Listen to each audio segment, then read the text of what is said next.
What to do after you've glued some book page scraps to your junk journal cover. Okay, first of all, being proud of the awesome texture you've created. But what to do with those overlapping pieces on all of the edges? Look at this. How to easily get rid of those things to get such smooth and beautiful edges like this.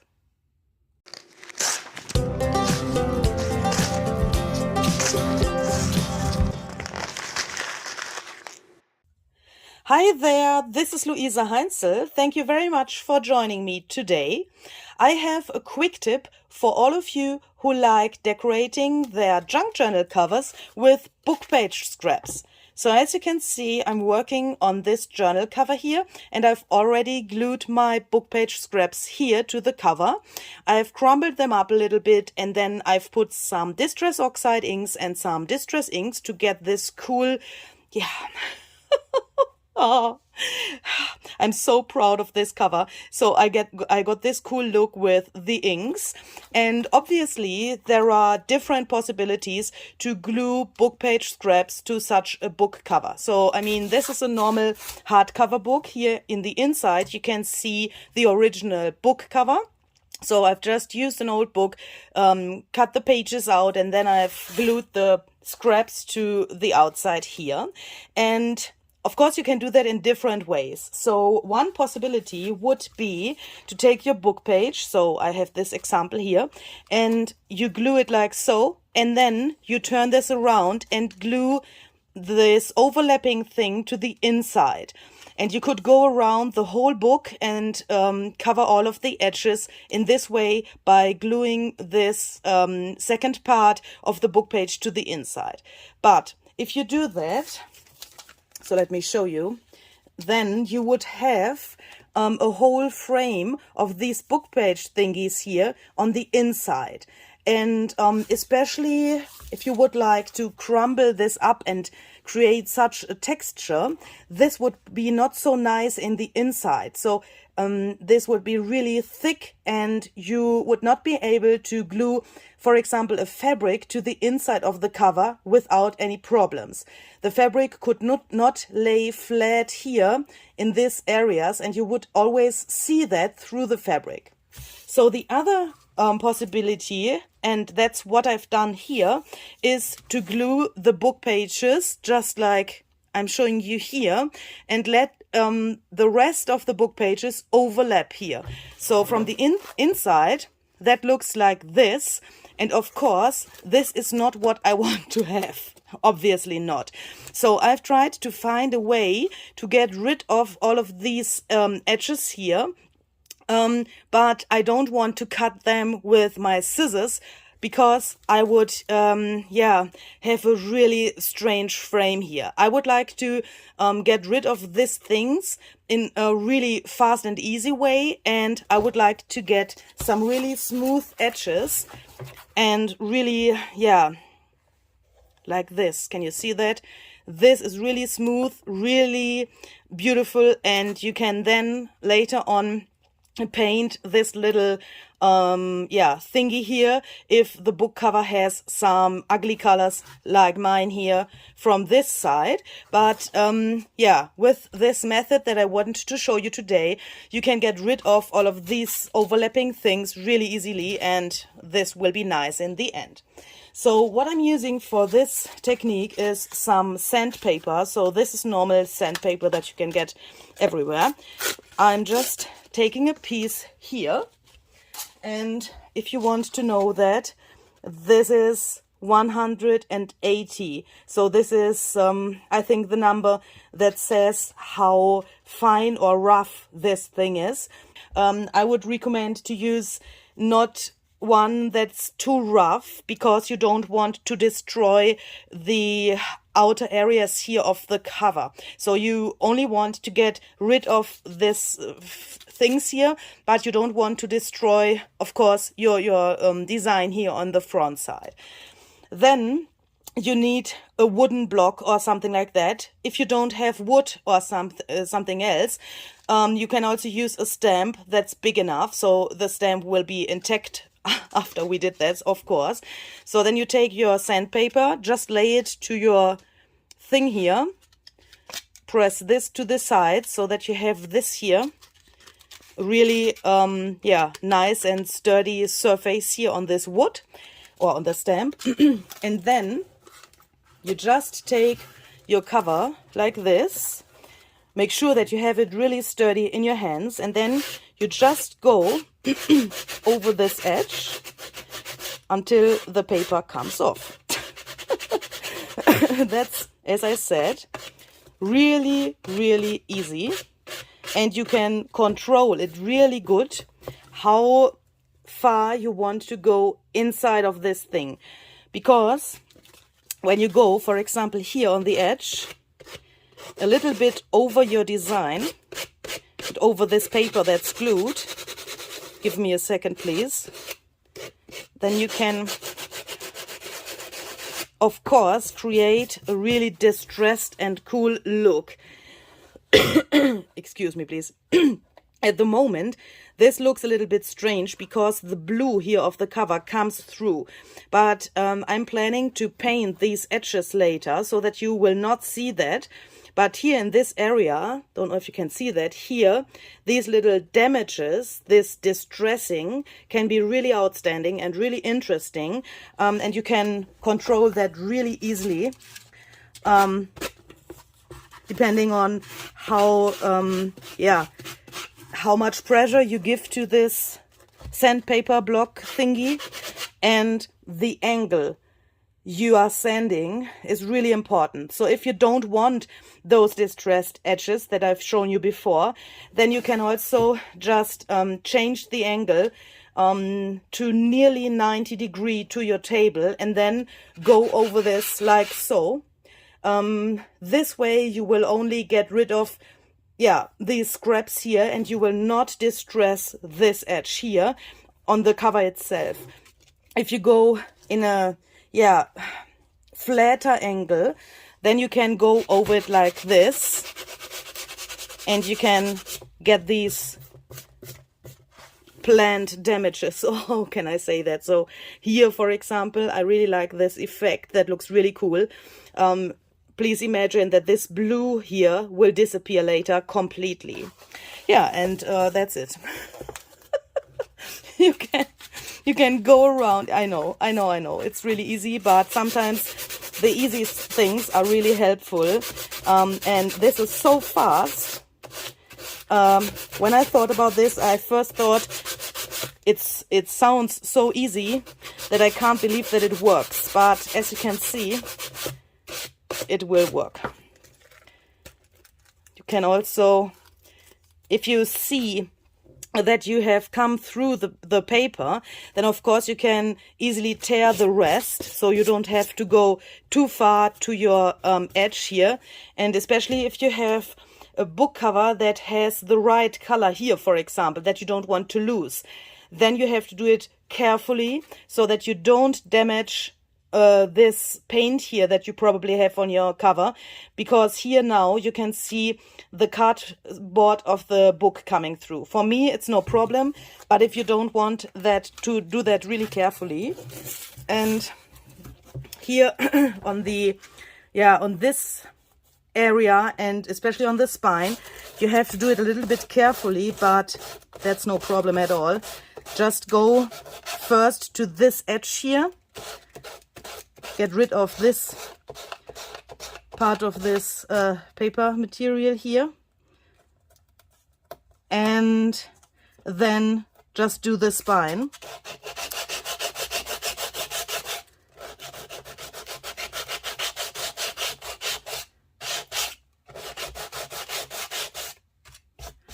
And perhaps it's interesting for you which glue I used to glue the book page scraps on top of the cover.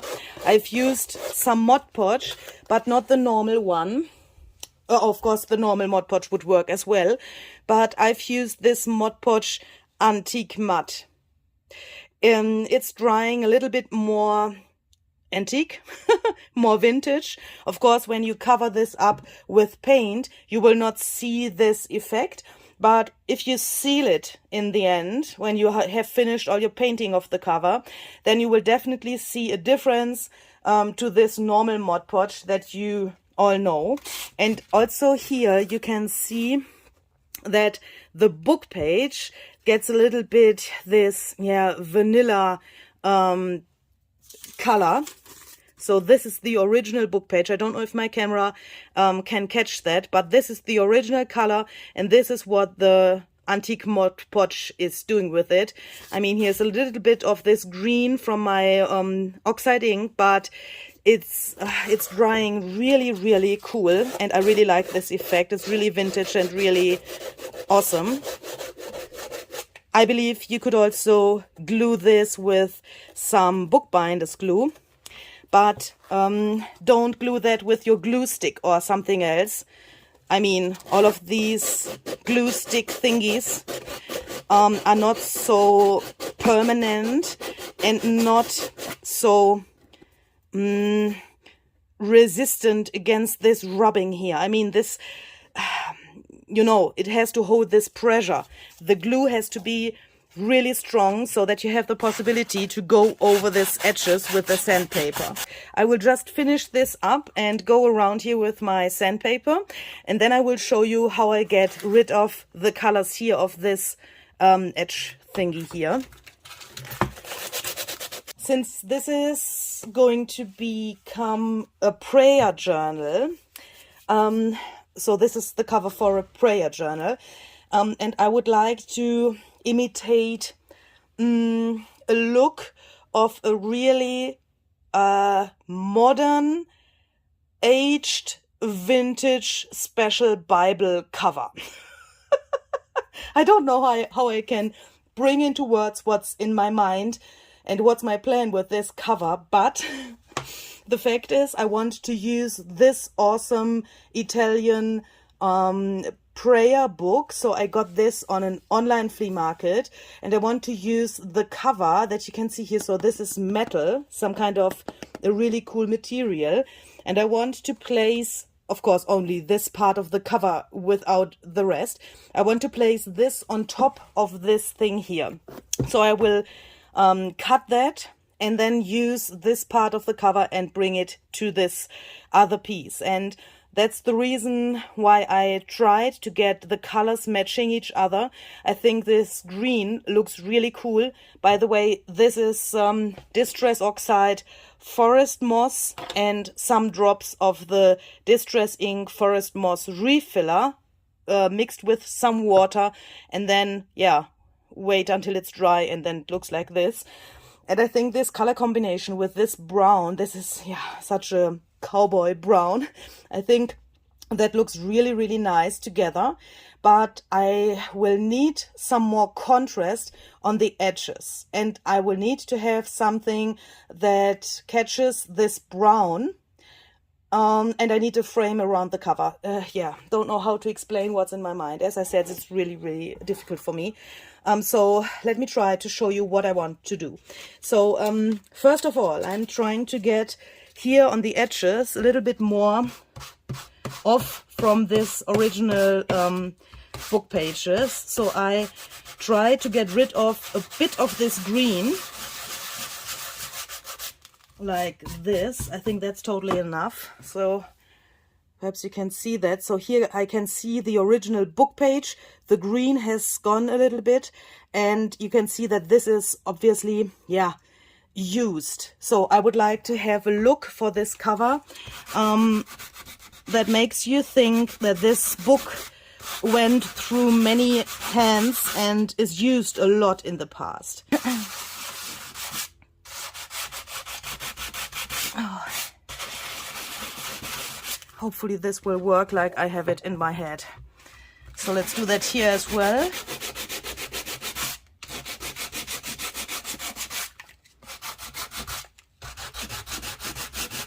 And I think I've lied a little bit to you, because it's not only the Distress ink and the Distress Oxide, because you can see this golden shimmer here. I'm just realizing that I forgot to mention that I've also used some of this metallic golden acrylic paint, and I've just smeared it over this.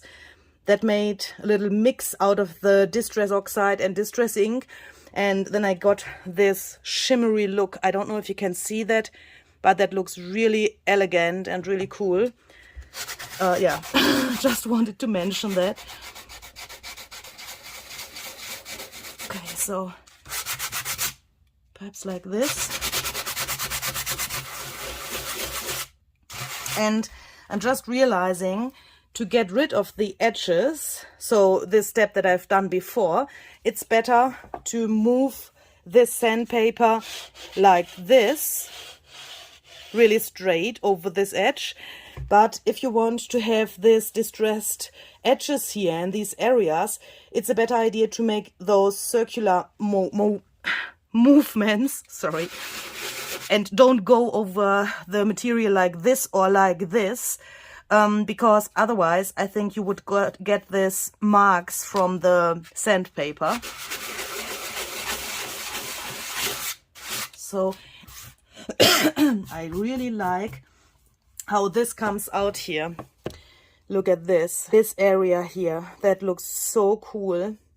I'm just thinking if I shall go over this here in the middle as well, even if I haven't planned that. Yeah, why not? Okay. So that makes it also a little bit more matte. It looks, yeah, it looks not so shiny anymore. So I will go over this here as well. Okay, so next I'm going to use some Distress Oxide Vintage Photo. I think that's the color that matches my prayer book here really well. I mean, this outside here, it's a little bit, the Distress Oxide ink is a little bit darker than this material, but as I said, I need some contrast, something like a frame, something that matches this color and that I get a connection, but I also need, yeah, a darker contrast for this. And by the way, I've totally forgot that to show you that before. So this book, look at the inside. Isn't this just cool? I am so in love with the inside of this book. Have you ever seen something like this? It's so cool. As I said, it's in Italian language, and the most of this I can't read. Some words I can guess what it means, but these illustrations are so cool, and I'm so in love with this thing. And yeah, okay. So let's do this distressing. So I am taking my distress tool here, and I am trying to get much ink to my tool so that I can make sure that I can get a really dark result here. And now I'm trying to get my ink to this edge here, of course, but also to these areas where I've sanded this thing, and I have, for example, here the original book page showing through. So I want to get these areas in this brown, and on the rest of the edge I only want to have this, yeah, like a frame, or how can I say that?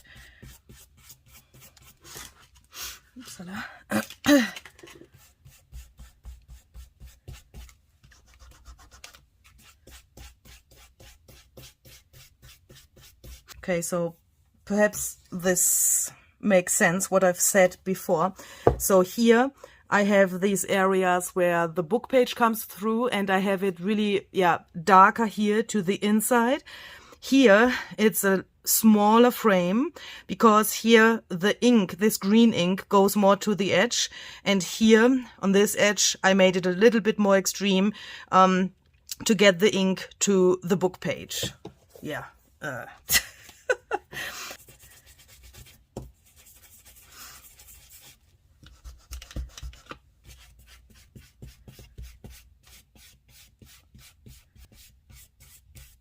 this looks really cool. Ooh. Look at this. I think this area, it's my favorite until now. This looks like this was in several hands over the years, and that's what I want to have for this thing. Sometimes I have to be proud of myself.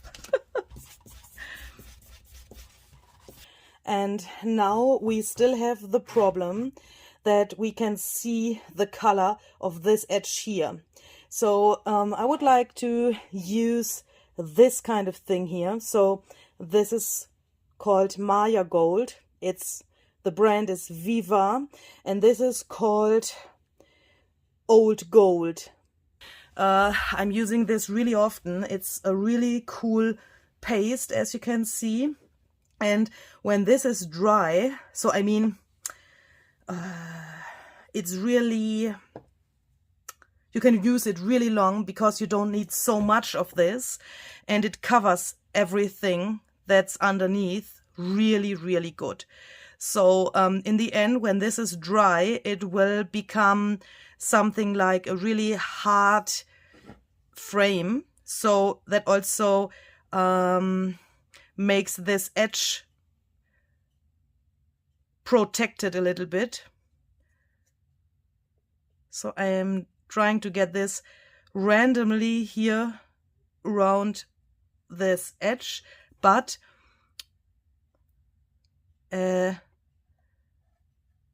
mainly there where this blue is, and I think I will need to do 2 coats of this, but that's no problem. You can also use what's that called? Paintbrush or a sponge or something like that if you don't want to get it too textured. Textured? Is that the right word? I hope so. So let me show you this. So now it looks like this. And as you can see, the blue comes through in some of the areas. It's a little bit too thick for me at the moment. I don't like that. So I'm trying to do it a little bit different, and I'm taking this finger sponge just to smoothen that out a little bit so that it's not too thick. We'll show you the difference in a second. I have the feeling that this sponge, and when it's not too thick, makes it also a little bit more shiny. It's not so kitschy anymore. Looks a little bit more vintagey, but shiny. Yeah, can't describe that. Okay, so now it looks like this. Oopsala, sorry. Hopefully you can see the difference. It's much thinner. It's not so textured. And I think that matches this cover much better. So I will just go around this whole thing, let it dry, do a second coat, and then I will show you the finished result. Okay, so here we go. I have finished this, and as you can see, I have this really, really cool golden edge here now, and I'm really happy about this. And what I also can recommend is to put the paint a little bit to the inside of your cover. So as you can see here, I've put it a few millimeters to the inside so that I can make sure that my fabric that I want to glue through the inside of this cover covers this up. So, you know, I don't want to see any of this blue through the fibers of the fabric that will go here in the end. So hopefully that makes sense. Of course, you could also paint some white gesso here on top and then put the fabric if it's too, yeah, if it lets the color shine through. But yeah, there are different options. But I think this frame is really, really cool now. And yeah, so that was my little quick tip for today. I hope you enjoyed this. Please let me know what you think about this. Leave a comment. Yeah, tell me your thoughts about this technique. You will see this finished prayer journal. I mean, obviously, until now it doesn't look like a prayer journal, but you will see the finished result the next days on my YouTube channel, and you will also see how I have incorporated the part of this book cover here to my journal. And of course, you will see a flip through of this journal when it's finished, and you will see the pages that I have created. So yeah, I can tell you these are my signatures until now, and obviously I have too much pages, so I have to solve that problem as well. But if you want to see this prayer journal finished and you want to see a flip through, then stay tuned, subscribe to my channel if you haven't done it already, and yeah, I'm hoping I will see you the next time. And yeah, perhaps you would like to watch the flip through of the finished journal as well. Thank you very much for watching. Be creative, stay healthy. See you the next time. Bye bye.